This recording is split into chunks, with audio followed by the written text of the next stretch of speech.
ऐसा नहीं है कि मेहनत कम की है, ऐसा नहीं है कि एफर्ट्स नहीं लगाए हैं। फर्क सिर्फ एक ही वजह, सिर्फ वो वजह ये है कि उसका भाव सच्चा नहीं था, उसकी समर्पण सच्चा नहीं था, उसकी श्रद्धा अटूट विश्वास नहीं था।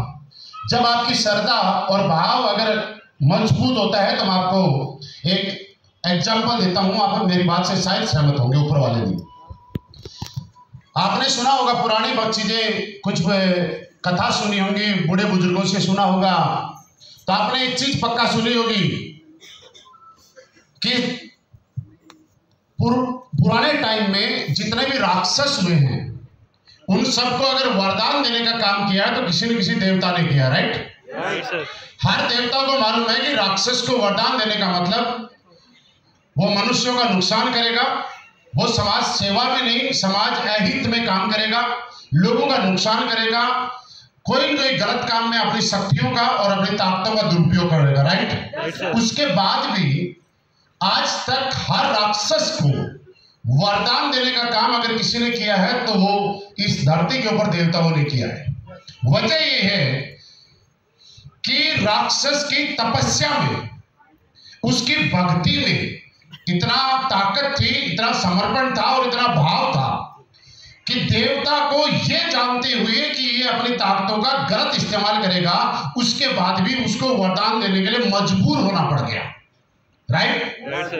तो मतलब ये नहीं है कि आप कितनी मेहनत कर रहे हैं, मतलब ये है कि आपका भाव कैसा है। और मैं कह सकता हूं कि जब बुरे काम करने के लिए, गलत काम करने के लिए ऊपर वाला भगवान किसी राक्षस को वरदान दे सकता है, तो हम तो इस देश के, इस सृष्टि के, इस समाज के लिए एक अच्छा काम करने के मिशन पे हैं। ऊपर वाले की कोई औकात नहीं कि हमें आशीर्वाद ना दे सकता। जब गलत काम के लिए दे सकता है तो अच्छे काम के लिए तो देना ही पड़ेगा। तो मेरे दोस्त, मैं ये कह सकता हूं कि आज फर्क इस बात से नहीं पड़ेगा कि अभी 6:30 बजे कि 6 बजे कि 3:30 बजे, कोई मतलब नहीं। फर्क इस बात से है कि आप में से कुछ लोग 11 बजे इस हॉल में आए होंगे और 11 बजे से आने के बाद अभी 6 बज गए, उसके बाद भी आपने अपनी चेयर को नहीं छोड़ा है। और ये भी पक्का है कि 6 घंटे चेयर पे बैठे रहना कोई आसान काम नहीं है। मेरी बात से सहमत है? आपको लगता है कि ये मुश्किल है? वैसे देखा जाए तो रियली मुश्किल है यार। लोग बोलते हैं कि नेटवर्क मार्केटिंग मुश्किल है, कामयाब होना मुश्किल है, सक्सेस होना मुश्किल है। मेरे दोस्त, मैं आपको एक चीज बताऊं कि हम लोग इस दुनिया के अंदर दुनिया का सबसे मुश्किल काम करके आए हैं। जो सबसे मुश्किल काम था ना, वो काम करके आज हम यहां पे हैं। और वो काम जानना चाहते हैं क्या है? आप इस चेयर पे कितने घंटे बैठे रह सकते हैं एक ही पोजीशन में? 12 घंटे, 24 घंटे, 36 घंटे, या और भी ज्यादा हिम्मत करेगा तो 40 घंटे। क्या उससे ज्यादा देर तक बैठे रह सकते हैं? आपको लगता है कि चेयर पे बैठना आसान काम नहीं है दोस्त? 40 घंटे चेयर पे एक जैसे बैठा रहना आसान काम नहीं है, बहुत मुश्किल है, राइट। और हम इस दुनिया का सबसे मुश्किल काम एक ही जगह लगातार 9 महीने तक एक ही जगह रहने के बाद, उसी सिचुएशन में रहने के बाद इस धरती पे आए हैं। दुनिया का सबसे मुश्किल काम तो हम लोग पहले ही कर चुके हैं। इस बात से आप समझ सकते हैं कितना मुश्किल था एक ही जगह 9 महीने निकालना। 9 घंटे चेयर पे निकालना आसान नहीं होता है। जब इतना मुश्किल काम करके हम यहां पे आ सकते हैं, तो अब जो काम करने वाले हैं ये कोई मुश्किल काम नहीं है, तो बहुत आसान काम है यार।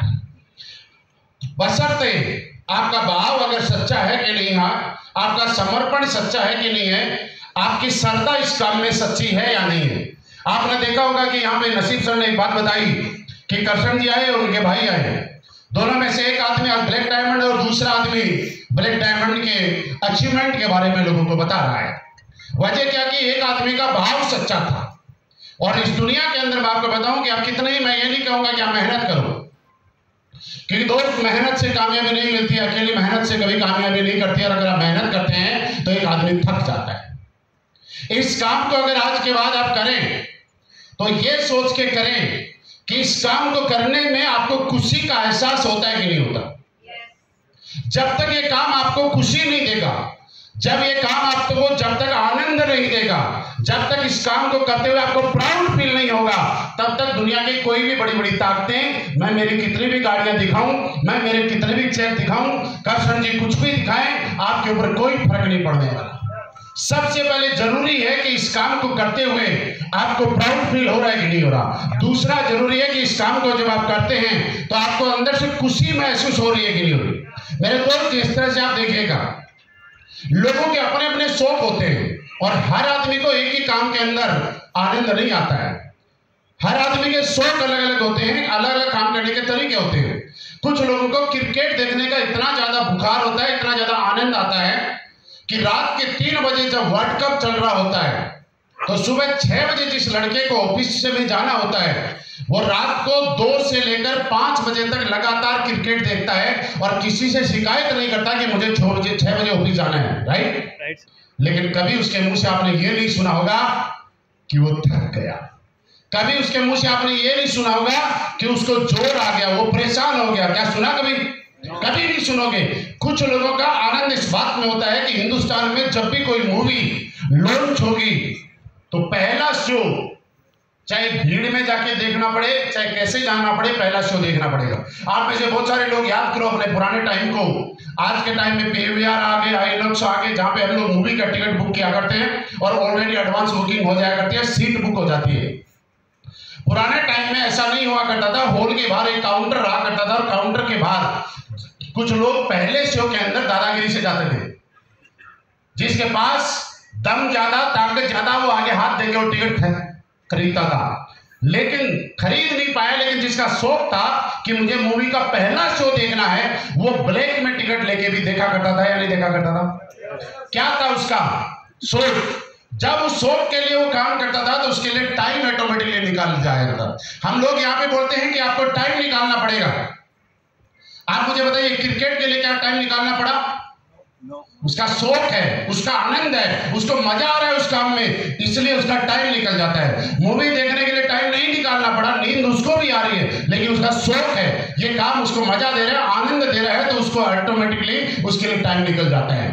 आप जितने भी लोगों को, सक्सेसफुल लोगों को आज इस स्टेज पे देखा, ये लोग इसलिए सक्सेस नहीं कि इन लोगों ने बहुत मेहनत की, ये लोग इसलिए कामयाब नहीं है कि इन्होंने क्या क्या किया, पॉजिटिव रहे, ये सारी चीजें अपने आप आ जाती है। लेकिन उससे पहले जरूरी है कि इन लोगों को इस काम को करने में आनंद आने लग गया, इस काम को करने में मजा आने लग गया। आज मैं 30 के 30 दिन की बात करूं या नहीं करूं, बात अलग है, लेकिन मैं आपको एक बात बताना चाहता हूं कि मैं आपको मोटिवेट करने के लिए आपके सामने नहीं हूं। मैं आपको ये प्रेरित करने के लिए नहीं हूं कि आप सेल निकालिएगा और आप सेल निकालेंगे तो मेरा चेक बड़ा हो जाएगा। अगर ये गलत फहमी है तो आप निकाल दीजिएगा। मैं आपको ये बताना चाहता हूं कि यहां पे बैठे हुए 4-5 लोगों को अगर छोड़ दिया जाए तो यहां बैठे हुए A to Z लोग जब आप ज्वाइन हुए थे उससे पहले मैं कैंपिंग में था।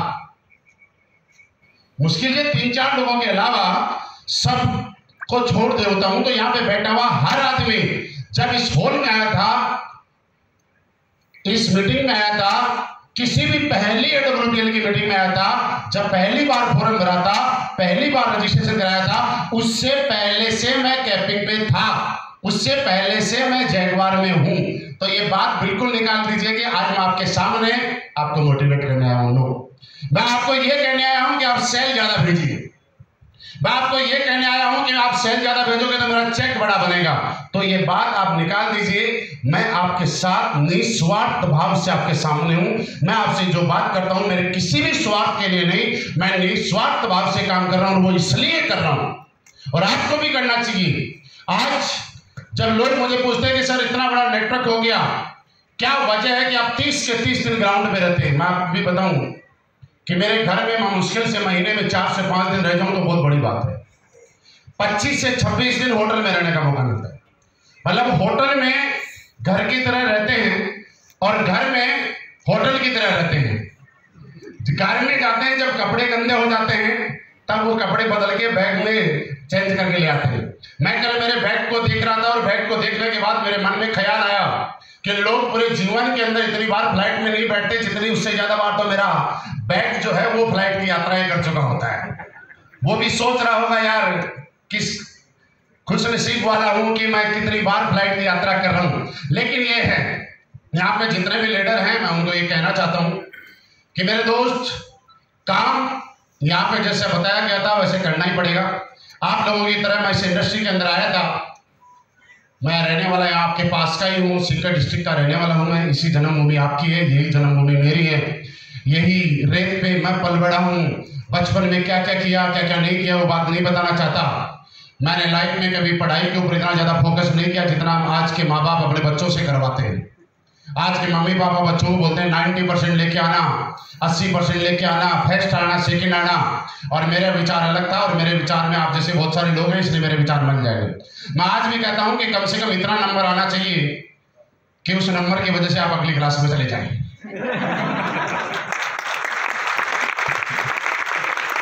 कि देखो भाई, मेरा मानना, सारा आदमी का मानना अलग अलग है। मैं कोई अगर 7वीं क्लास में है और 98 लेके आया, कौन सी क्लास में जाएगा?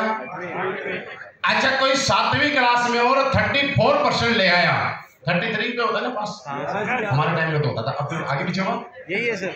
अब फिर कम पड़ जाता है तो ग्रीस भी लग जाता है।